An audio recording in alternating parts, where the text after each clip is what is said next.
할렐루야.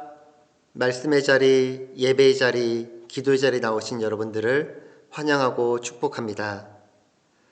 오늘 우리에게 주신 하나님의 말씀은 로마서 12장 2절 말씀입니다.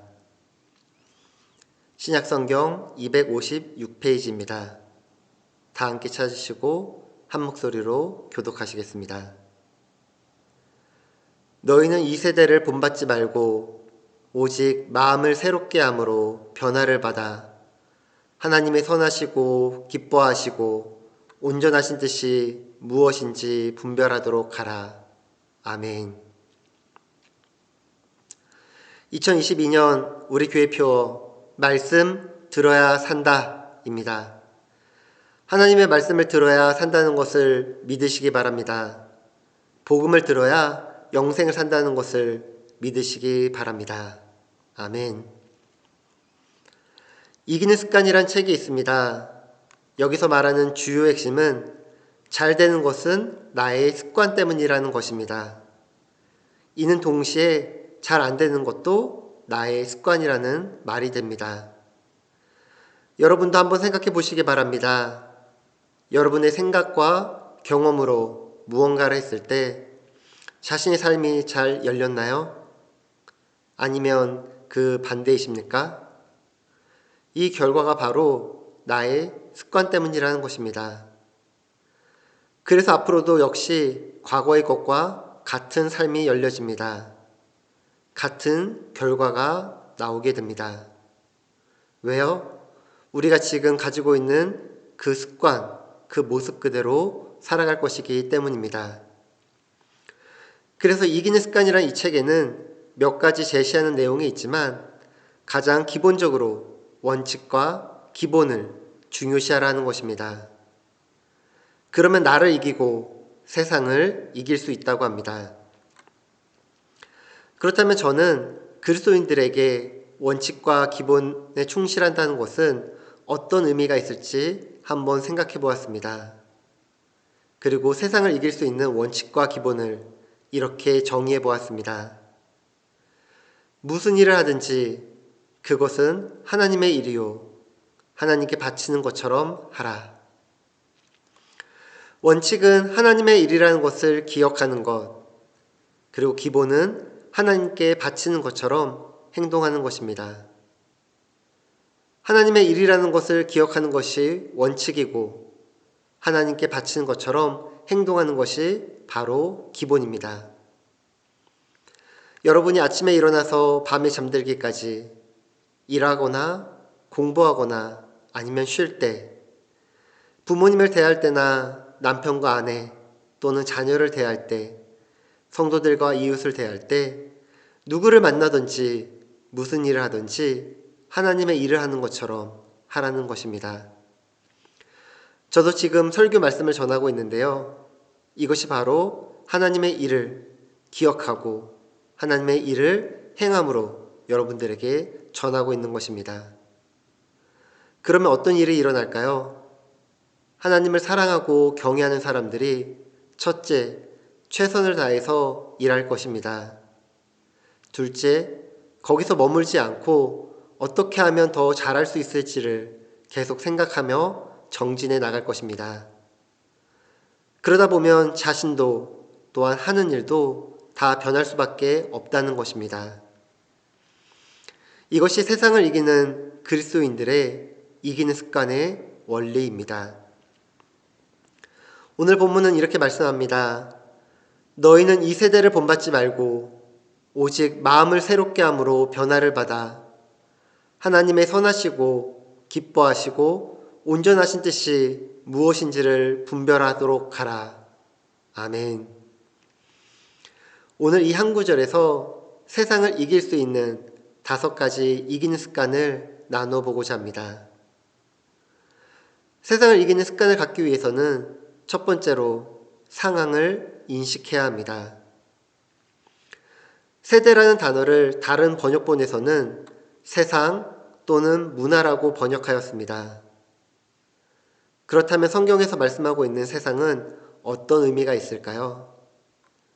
요한일서 2장 15절과 16절에는 이렇게 말씀하고 있습니다. 이 세상이나 세상에 있는 것들을 사랑하지 말라.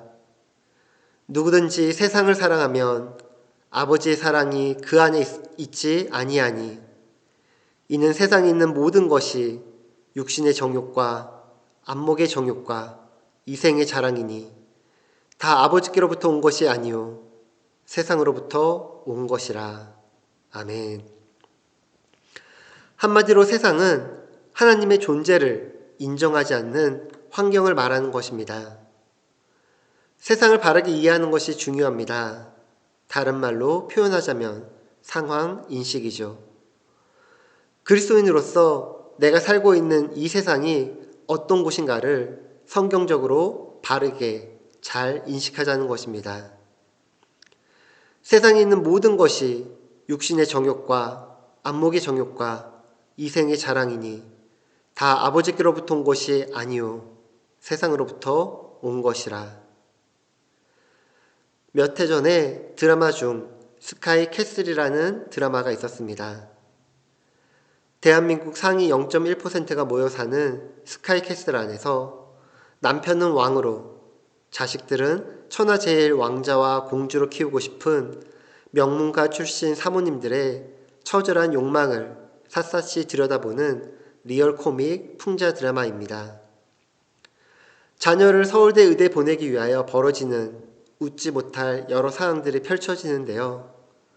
그곳에서는 세상 사람들이 말하길 그저 좋은 대학, 좋은 학력, 좋은 직장, 좋은 경력이 최고라고 말합니다. 그래야 잘 산다고 이야기합니다. 그러기에 잘못된 것을 알면서도 불법을 행합니다.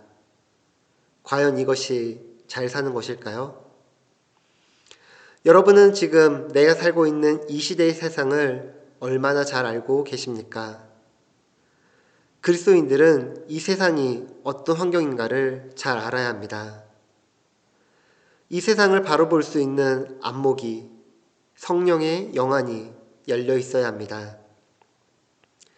이 세상을 나의 눈으로 바라보는 것이 아닌 성령의 영안으로 바라볼 때 우리는 이 세대가, 이 세상이 어떠한지 알 수 있다는 것입니다. 우리가 이 시간 성령의 영안으로 이 세상을 바라보길 소망합니다. 성령의 영안으로 바라보는 저와 여러분들이 되시길 예수님의 이름으로 축원합니다. 두 번째로 세상을 이기는 습관을 갖기 위해서는 본받지 말아야 합니다. 본이란 표준 또는 모범이란 좋은 의미를 가지고 있습니다. 일상 언어 중에서 거칠거나 예의 규범이 없는 사람을 가리켜 본때가 없다라고 이야기하는데요. 그런데 오늘 본문에서 본받지 말라라고 말하고 있습니다. 본이란 좋은 뜻을 의미를 가지고 있는데 본받지 말라는 부정의 서술어가 붙어 있다면 그 앞의 문장을 살펴보아야 합니다. 너희는 이 세대를 본받지 말고, 본받지 말아야 할 대상이 이 세대라고 밝히고 있습니다. 앞서 세대에 대한 내용을 설명한 것처럼 하나님을 부인하는 세상의 풍조에 대하여 본받지 말아야 한다는 것입니다. 여기서 본받지 말라고 말하는 의미는 동화되지 말라는 뜻인데요.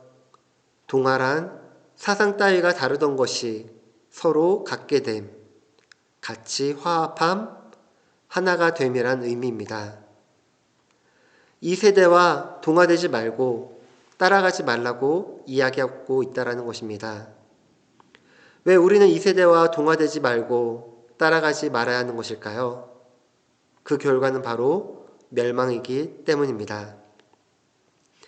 요한복음 3장 16절 말씀입니다. 다 함께 외워서 읽어볼까요? 하나님이 세상을 이처럼 사랑하사 독생자를 주셨으니 이는 그를 믿는 자마다 멸망하지 않고 영생을 얻게 하려 하심이라. 아멘. 일반적으로 그리스도인들은 시대적 흐름에 휩쓸리지 않으려고 많이 애쓰는 모습을 보게 됩니다. 그러나 그것으로 끝나는 것이 아닌 분명한 태도를 보여야 합니다. 이전에는 우리가 세상에 속했으나 이제는 세상에 속한 자가 아니라 하나님께 속한 자가 되었다는 사실을 알고 단호히 거부하고 물리쳐야 합니다. 저희 가족이 작년에 라스베가스에서 하룻밤 머물게 되었는데요. 데스밸리를 지나 라스베가스에 도착하게 되었습니다. 저녁이 되어 가는 길이 온통 깜깜했습니다. 아무것도 보이지 않았습니다. 오직 자동차의 라이트 불만을 의지하여 달리고 있었습니다. 근데 갑자기 저 멀리서 환한 불빛이 보이기 시작했습니다. 그곳이 라스베가스였습니다. 칠흑 같은 어둠 속에서 라스베가스만이 황금처럼 빛나고 있었습니다. 멀리서 본 것보다 도착한 라스베가스 안에는 말 그대로 빛의 도시였습니다. 저희가 한 호텔에서 묵게 되었는데요. 그곳 1층에 카지노가 있더라고요. 언제 라스베가스에 다시 올지, 또한 라스베가스에 왔는데 한번 땡겨봐야 하지 않는 라는 생각이 들었습니다. 아내에게 나 한번 땡겨보고 올까? 아내의 말이 저를 그냥 침대에 자게 만들었습니다. 그 한마디는 이것이었습니다. 목사가 이 한마디에는 많은 의미가 담겨 있었습니다. 목사는 그래서는 안 된다. 목사는 세상을 따라가서는 안 된다. 목사는 세상 사람들과 달라야 한다. 사람들이 한다고 목사는 똑같이 할 필요가 없다라는 것이었습니다. 이는 비단 목사인 저의 이야기일까요? 아니요. 믿는 그리스도인이라면, 믿는 성도라면 우리는 세상과 달라야 합니다.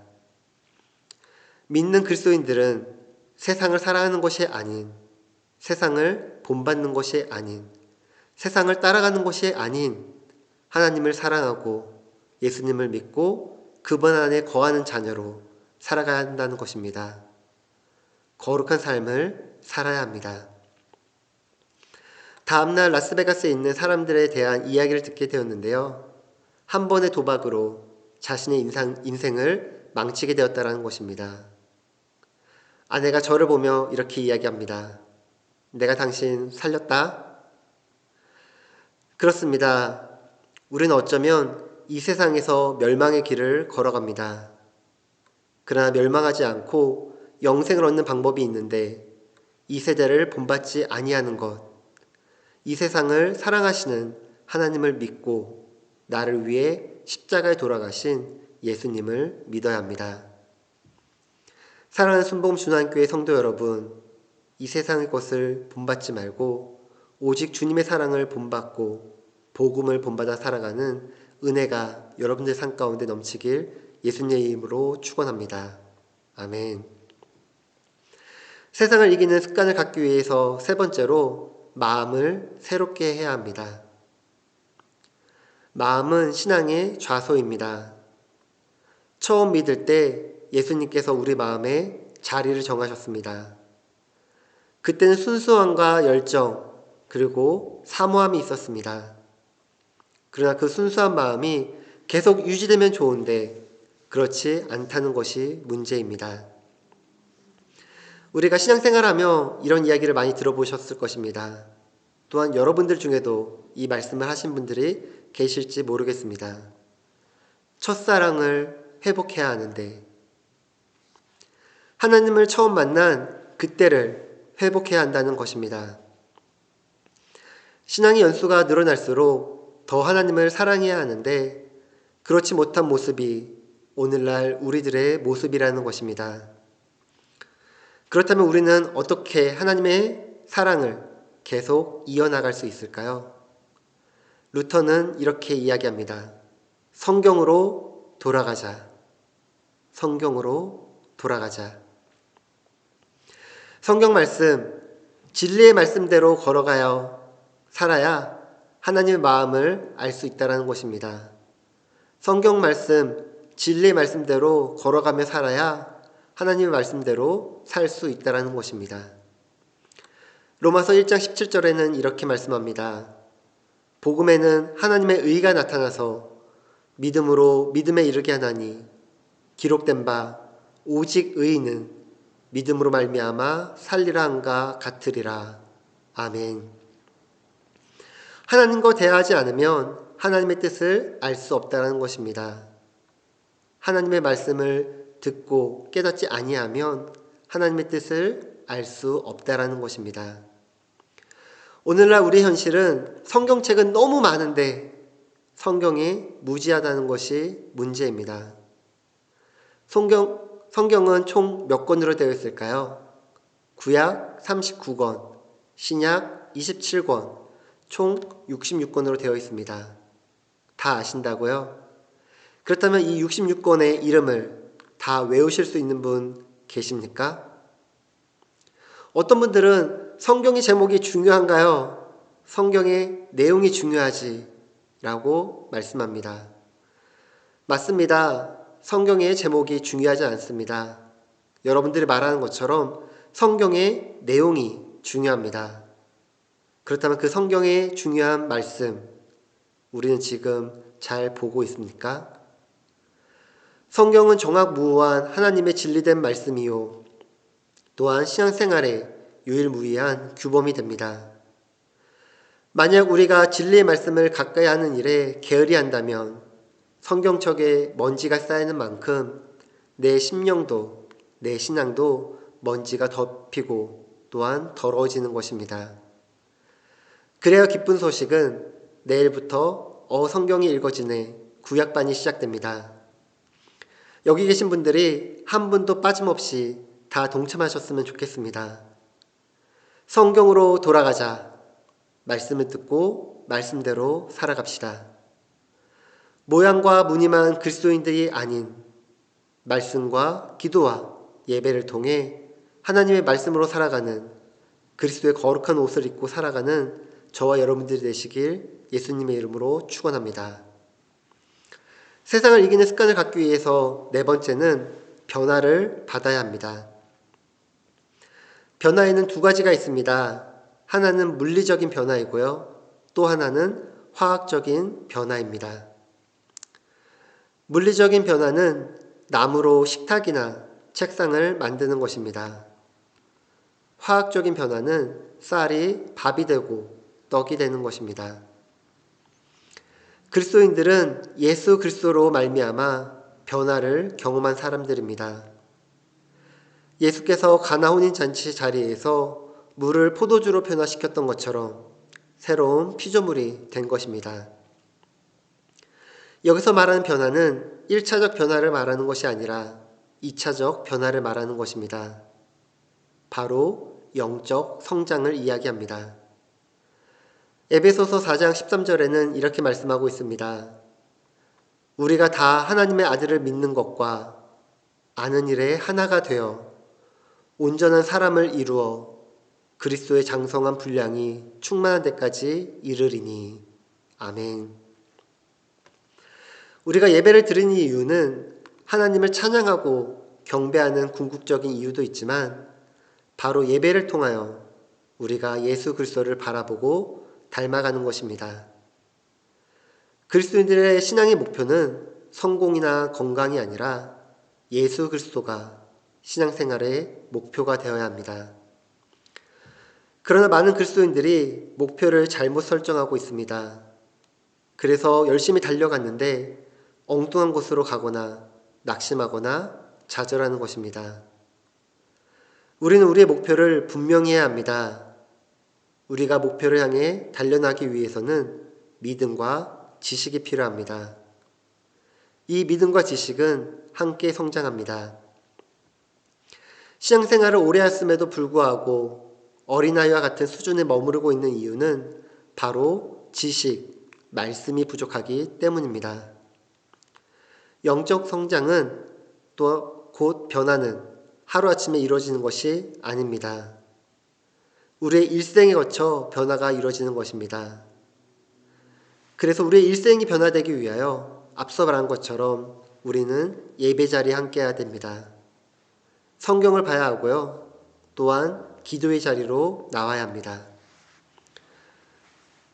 매일 아침 말씀 비타민 꾸준히 잘 듣고 계십니까? 매일 말씀을 들으시기 바랍니다. 또한 듣고 난 이후에 우리가 중보의 기도 30분 시간이 있는데요. 여러분들이 중보의 기도 자리 가운데 함께 동참해 주시기 바랍니다. 하나님의 말씀을 보고 듣고 따를 때 우리는 주님 안에서 새롭게 변화될 수 있습니다. 말씀으로 주 안에서 새롭게 되는 은혜가 저와 여러분들의 임하시길 축원합니다. 마지막으로 세상을 이기는 습관을 갖기 위해서는 성숙, 분별해야 합니다. 성숙하라, 분별하라. 하나님의 선하시고 기뻐하시고 온전하신 뜻이 무엇인지 분별하도록 하라. 분별할 수 있는 능력을 소유하는 것입니다. 분별은 성숙한 그리스도인들의 표시 또한 상태입니다. 영적으로 어린아이 상태에서는 하나님께서 진정으로 원하시는 것이 무엇인지 알아낼 수가 없습니다. 에베소서 5장 15절과 17절에는 이렇게 말씀합니다. 그런즉 너희가 어떻게 행할지를 자세히 주의하여 지혜 없는 자 같이 하지 말고 오직 지혜 있는 자 같이 하여 세월을 아끼라. 때가 악하니라. 그러므로 어리석은 자가 되지 말고 오직 주의 뜻이 무엇인가 이해하라. 아멘. 처음에 이야기한 것처럼 이기는 습관, 이기는 삶을 살아가기 위해서는 하나님의 일을 하는 것처럼 살아가야 한다고 했는데 그 가운데 하나님의 일을 할 때 바로 하나님의 뜻을 알고 그 뜻을 이뤄나갈 수 있다라는 것입니다. 우리가 신앙생활을 할 때 하나님의 말씀과 기도함을 통하여 주님의 뜻을 알 수 있다는 것입니다. 말씀이 기준이 되고 말씀이 새로워지기 위한 도구가 되는 것입니다. 우리가 분별하고 또한 성숙하기 위해서는 말씀의 자리에 임해야 합니다. 월요 성교 공부에 참석하십시오. 또한 성경책을 가까이 하십시오. 매일 말씀을 보고 듣고 읽고 묵상하십시오. 기도의 자리에 함께 임하십시오. 찬양을 부르며 주님을 높이십시오. 복음을 전하는 자리, 전도의 자리 가운데 함께 해주시기 바랍니다. 또한 매일 감사한 것을 나눠보시기 바랍니다. 너희는 이 세대를 본받지 말고 오직 마음을 새롭게 함으로 변화를 받아 하나님의 선하시고 기뻐하시고 온전하신 뜻이 무엇인지 분별하도록 하라. 말씀과 기도를 통하여 하나님의 뜻을 알아 이 세대를 본받지 않고 하나님이 기뻐하시는 온전한 뜻을 나타내게 될 것입니다. 2022년 올 한 해 동안 우리가 다 같이 말씀을 보고 들음으로 구원을 받아 새 생명으로 거듭나며 기도를 통하여 주님의 뜻을 알고 또한 믿음으로 행동하는 삶을 통하여 하나님의 나라를 이 땅에 세우는 순복음 준화하는 교회가 되기를 예수님의 이름으로 축원합니다. 기도하겠습니다. 하나님 아버지 감사합니다. 오늘 말씀을 통해 이 세상을 이길 수 있는 능력을 주시니 감사합니다. 이 세대를 본받지 아니하고 오직 믿음으로 새롭게 변화되어 주 안에 거할 때 하나님이 선하시고 기뻐하시고 온전한 뜻이 무엇인지 분별하게 하옵소서.